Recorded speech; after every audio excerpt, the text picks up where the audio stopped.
Mark Cuban isn't hesitant to provide Shark Tank startups his honest opinion because he's famously forthright. Cuban, like the other sharks on Shark Tank, has a keen eye for insincerity, so you might want to reconsider bringing a partially developed proposal to the show. Trying to pass yourself off as desperate or yearning for attention on Shark Tank is a certain way to fail. That lesson was learned the hard way by the 9 con artists we're about to encounter.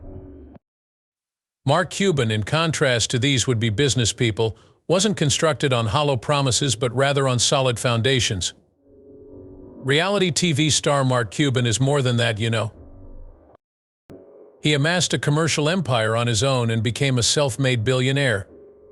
He guided the Dallas Mavericks to NBA glory.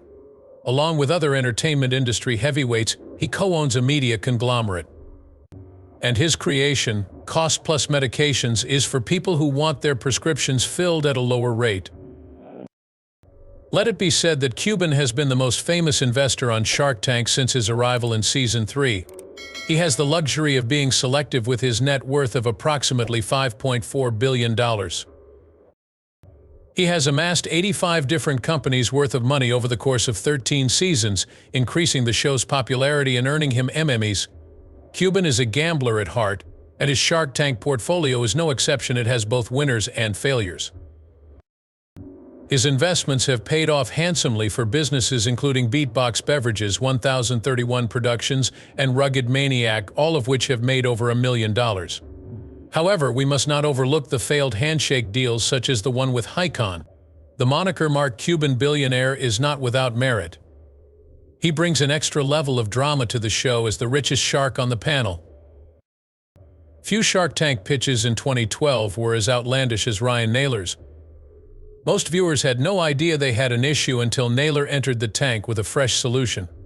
Not just any watch, but an ESO watch imbued with negative ions was his innovation. For the uninitiated, negative ions are particles that exist in nature. But Naylor made them seem like mystical barriers that would keep the positive ions from our commonplace electronics at bay. According to him, our perfect energy field was disturbed by this imbalance, causing a decrease in health. His recommendation? Put on an ESO watch and allow the negative ions to bring you back into peace with nature. It was quite astounding how bold the idea was. The jaw-dropping 110,000 watches sold by Naylor caught Kevin's attention. The inquisitive Lori even promised to put the watch's claims to the test. But then Mark Cuban's takedown happened, and this pitch became famous. As soon as he realized the technology was a hoax, Cuban withdrew out, claiming he hated frauds. Naylor tried to limit the damage while perspiring from the exertion. He desperately tried to win over the sharks by offering them a free ESO watch, but it was too late. Naylor's assertions were found to be weak due to Cuban's firm rejection. Initially intrigued, the other sharks started to lose faith. There was no scientific proof that Naylor could present to support his claims. But things took a turn for the worst when Damon revealed that Naylor had stolen the idea for the watch from another business. In a later statement, Kevin hinted that he could be willing to invest if Naylor would only declare that the negative ion technique was a fraud. However, Naylor declined, clinging to a ship that was going down. Finally, he left the tank without a contract, either because he was too proud to acknowledge defeat or because he maintained his faith in the technology. Concerns about the ESO trademark led to the company's eventual demise. To further simplify the hiring process for businesses, Naylor developed recruiting software. At the beginning of Season 4, Bill Lyon entered the tank with a concept that immediately piqued the sharks' interest. The real estate engines of the future, he said, will be Rove Store. Do you think that's amazing? The future, it seems, included an algorithm that could forecast house values on a website. He further mentioned that the website's access would cost a whopping $99 per month. For a 10% share in his business, Bill requested $250,000. While describing the functionality of this crystal ball website, Mark delivered the first blow by declaring his dislike for the firm and his intention to leave. Everything that followed was based on that one sentence. None of the other sharks were particularly impressed either. Bill's presentation became increasingly uncertain and perplexing. His intended audience appeared to fluctuate significantly, ranging from inexperienced home buyers to seasoned real estate investors. This discrepancy was immediately exploited by the investors. He seemed like a con artist, they said, because he constantly contradicting himself and had no business idea. It was obvious at the conclusion of the pitch that Bill did not have a well-developed business idea or any proof to support his irrational predictions about the future of real estate values. However, he shifted his concentration to investing in rental homes and established Griffin Funding, a mortgage company. Griffin Funding was raking in $5 million annually by the year 2021. Inventive genius is no guarantee of successful business acumen. Even more so, Jason Woods, the man behind Chimera, the first electric bodyboard, was clearly not a successful businessman. In exchange for $250,000, he offered a 20% share in his business. For a while, the sharks were interested. Is that a bionic board? Potentially that would change the game forever. The initial enthusiasm quickly faded into perplexity and uncertainty as Woods continued speaking. On the Chimera, the rider appeared to be in an ungainly position. Some worries about safety started to surface. It was more than a thrill ride. It may be a situation ripe for disaster. The sharks' revelation that Wood had not even drafted a business plan was the biggest surprise, though. This individual had poured almost a decade's worth of savings, a whopping $130,000, into the venture. Still, he could only provide a single prototype as evidence. With no buyers, there would be no revenue, not a single patent to safeguard his concept. Damon and Mark both agreed that Wood's pitch was the worst he had ever seen on Shark Tank after Mark finally remarked that he was full of crap, leaving Woods scrambling. Clearly, Woods lost out on the sale, but it's amusing that the Chimera boards ended up selling for $3,500. The sharks despise it when fans attempt to promote their products or services on the broadcast. It was likely a bad decision for Adam Tasher to enter the tank in Season 7. The idea behind Tasher's Sleepaway camp was to give adults a chance to play like kids and escape from their cares. Camp No Counselors was the name he gave it. It seemed like a good idea at first. I thought adults needed a break too. However, the sharks quickly realized that something was off. In his offer, Tasher demanded $300,000 in exchange for a 7.5% ownership share in his business. The concept of a resort resembling a camp did have its allure. But Tasher's dream wasn't going down well with the sharks. Mark detected Tasher's hypocrisy and dismissed him as a party promoter rather than an entrepreneur. His true critic, though, was Damon John. He accused him of being greedy and not interested in making an investment, but rather in getting a free national TV infomercial for his camps. It did wonders for Tasher's firm, whether he was trying to drum up new capital or was merely taking advantage of the show's free advertising. Camp No Counselors has been covered in numerous newspaper and magazine pieces and has expanded to 10 cities shortly following his appearance on Shark Tank. You had better know your stuff and have figures to back up your claims when you compete on Shark Tank with a concept. In Season 5, the Amini brothers Richard and Albert arrived with Radok, a smartphone software that would digitally link patients and doctors. They want $50,000 in exchange for 20% ownership of their company. Mark offered some optimism. He saw promise in the concept, but things went horribly wrong with the proposal. Security, encryption, and social media were some of the buzzwords tossed around by the Amini brothers, who appeared to have put together a decent PowerPoint presentation in the middle of the night.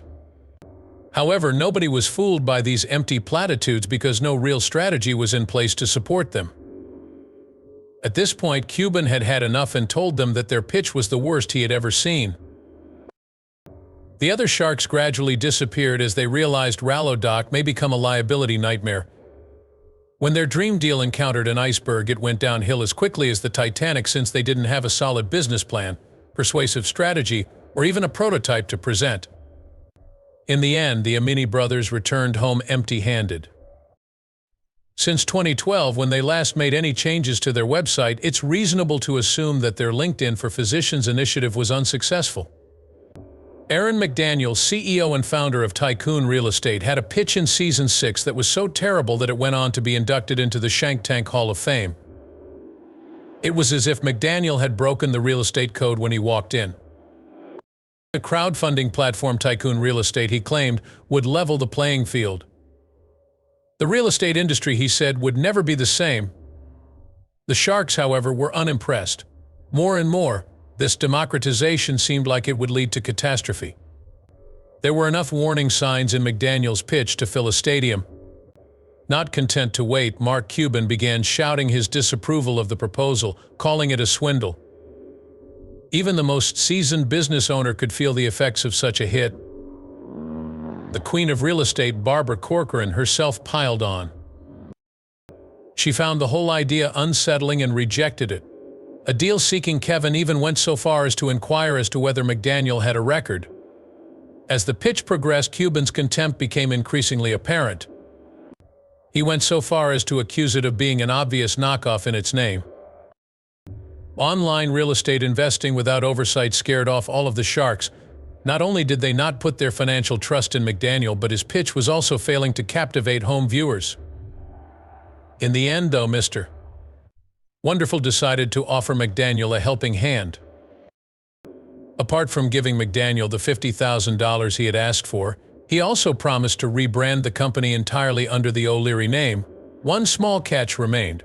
In contrast to the pitiful 5% that McDaniel had been pleading for, O'Leary wanted a massive 50% share in the business.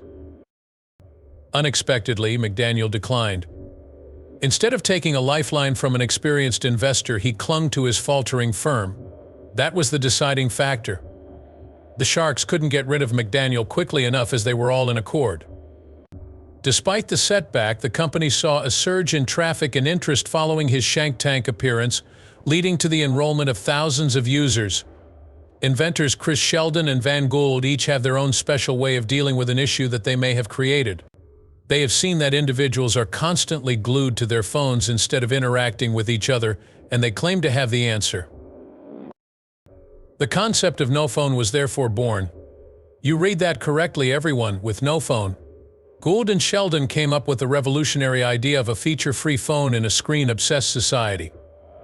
This cutting-edge innovation served no practical purpose. None at all, not even a game, nor screen, battery, or applications. A plastic brick masquerading as a smartphone was exactly what it was. Having said that, a mirror is included with the Selfie Upgrade Edition. Presenting their unique bricks to the Sharks, Gould and Sheldon exude self-assurance. They boasted about the $18,000 they had received through Kickstarter and requested for $25,000 in exchange for a 15% ownership part in their business. That is remarkable. That is for a joke present. The Sharks didn't think it was worth investing in since, well, it lacked everything. The first to leave were Mark and Lori, who were renowned for supporting groundbreaking ideas with practical implications. Robert was amazed by the quick sales, 3,100 units in a few months, but he was concerned that this would be the end of the market. Only Damon remained after Robert's departure.